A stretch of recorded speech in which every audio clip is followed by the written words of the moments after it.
In the immediate aftermath of the Holocaust and the Second World War, the world was indeed looking for a new way to organise itself, one that repudiated the gas chambers, the guns, the mass slaughter, one that focused instead on our shared humanity. As Gus and Avril have very eloquently described, it was in precisely that environment that the Universal Declaration of Human Rights was drafted. The Universal Declaration is the foundational document from which our modern understanding of human rights has grown. This year, we mark the Declaration's 70th anniversary. In those 70 years, there's grown a vast body of law, principles, theorising, and official pronouncements about human rights. This certainly keeps people like Al and me busy, but it can also make human rights seem complicated and unwieldy. And yet, all of these laws, all of these judgments, policies and speechifying can be distilled down to a central idea. This idea animates human rights. It makes human rights a guide in navigating difficult, practical problems. The idea is dignity. Human rights demand that we respect and protect the dignity of the people around us. Sometimes this can seem achingly abstract, but it's not. Anyone who has heard the story of a Holocaust survivor knows this. But even less dramatically, if you've looked into the eyes of someone who is desperately ill or in pain, you will have seen dignity under threat. Or maybe you've spoken with someone who's been treated unfairly because they're a woman, or because of their race or religion, or because of some other element that they can't change about who they are. The violation of their dignity will often manifest in feelings of anger, fear, and humiliation. My point is that the concept of dignity is not abstract. And we can see what it means by talking with those closest to us, even those within our own families. Every individual's family history mixes laughter and tears. Some of those stories are carried on the currents of big world events. The good fortune of the grandfather who escaped Europe as the storm of fascism was brewing in the 1930s. He started a life and family, my family, in Australia. And the tragic counterexample of his brother, my grandfather's brother that is, who stayed in Europe well after the first thunderclaps, the brother who stayed behind and ultimately perished in the Holocaust. We're moved most readily by the stories of sadness and joy from our own family. That is natural. Humans are, in a sense, tribal. But there's a danger in a worldview that is limited. There's a danger in caring only about our own. And that is why I'm so pleased about this exhibition from the Sydney Jewish Museum.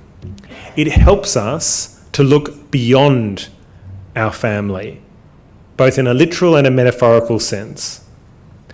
By considering the human rights of people beyond our immediate orbit, we can build a more cohesive community. The exhibition doesn't shy away from some really difficult and contested issues, as Gus rightly points out, and doesn't just address achievements, but it also addresses challenges, including ongoing challenges for human rights in Australia in relation to refugees and asylum seekers, people with disability, the LGBTIQ community, and the First Australians. I want to make this more concrete. In the exhibition section on the First Australians, you will see that there's very important mention of the Mabo case, and land rights for Aboriginal and Torres Strait Islander people. Just a few months ago, we marked the 25th anniversary of the Mabo decision. And ever since then, I've been reflecting on what that means. I'm sure all of you in this room, most particularly one of the most famous and celebrated human rights advocates in Australia, Michael Kirby, I'm sure all of you would know the basic story of Mabo. But I want to pick up a few threads that perhaps you don't know. So while we celebrated a quarter of a century since the decision, just a few months ago, the story actually began 10 years before that. Eddie Mabo began his long road towards the recognition of Aboriginal and Torres Strait Islander land rights in Australia 35 years ago. And it's easy to forget that that struggle was almost killed off in its infancy, because while Eddie Mabo began that case in 1982, just 3 years later in 85, the then Joh Bjelke-Petersen government in Queensland passed special legislation that was specifically designed to end any right, claim, whatever, in respect of the Meriam or Murray Islands that were the subject of that case. Now, I should pause and say, when legislation uses the word whatever, it is in much the same way that a 15-year-old uses the word whatever to say, keep away. But in the lesser-known Mabo case, what's known to us legal aficionados as Mabo number 1, the High Court confronted that legislation and said that it was incompatible with our Federal Racial Discrimination Act, a piece of legislation that, particularly in recent years, has been much maligned. And courageously, the High Court said that that Queensland Act, which could have and very nearly did, stopped land rights in its tracks. It said that that legislation was invalid. The case, of course, then went on another 7 years, but there's a tragic personal irony in this case. Less than 6 months before the High Court gave its famous decision in this case, Eddie Mabo died. He never got to sink his toes into the sand of his ancestral islands, knowing that Australian law truly recognised that land as his land and the land of his people. A quarter of a century later, it's almost impossible, however, to imagine a counterfactual Australia, to imagine Australia where Eddie Mabo lost. In other words, it's tempting to imagine that victory as inevitable.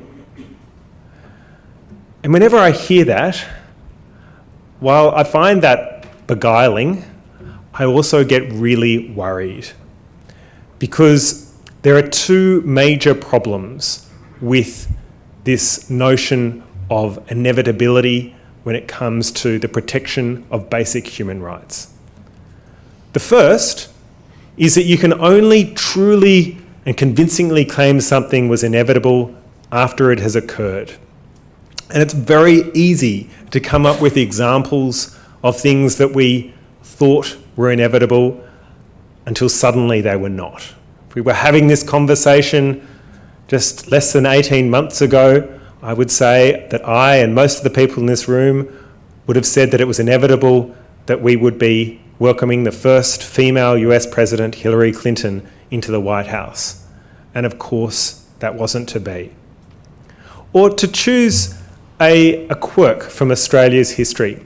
I spent pretty much all of last week in Canberra, and mostly in our Parliament.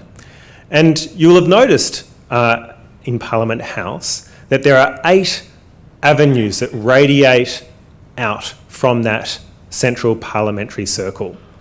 And that was part of the plan. Each of those avenues was to be named after the capital city of an Australian state or territory, including one named Wellington, because it was inevitable that New Zealand would become one of the Australian states. Until, of course, it wasn't inevitable and it was hastily renamed Canberra Avenue. My point is that this notion of inevitability is largely one that we can only claim in the rearview mirror, and I'm not convinced by it.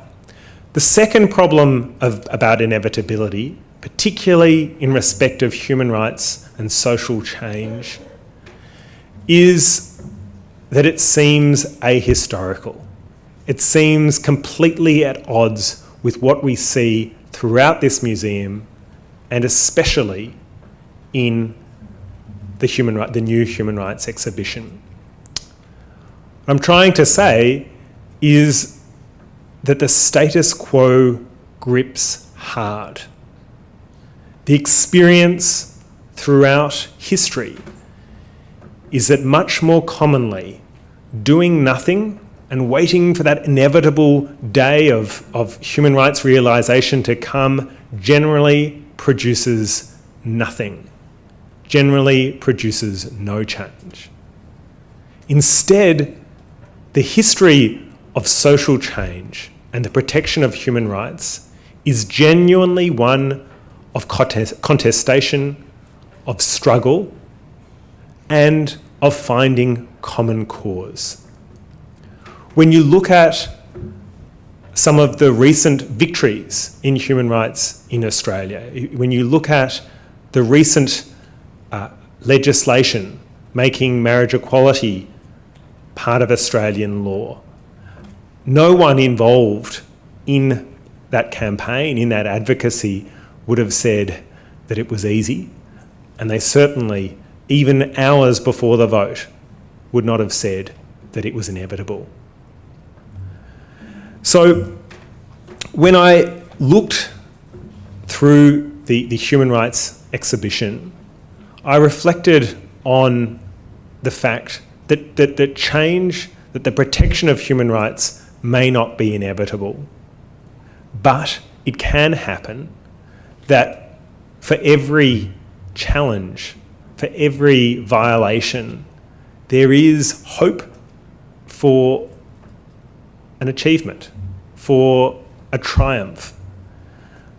And the thread that flows through each of those triumphs is when communities come together, when sometimes in a very magnanimous way, sometimes in a way that is very difficult, they recognise more of their shared humanity, more of what binds them together, rather than what tears them apart.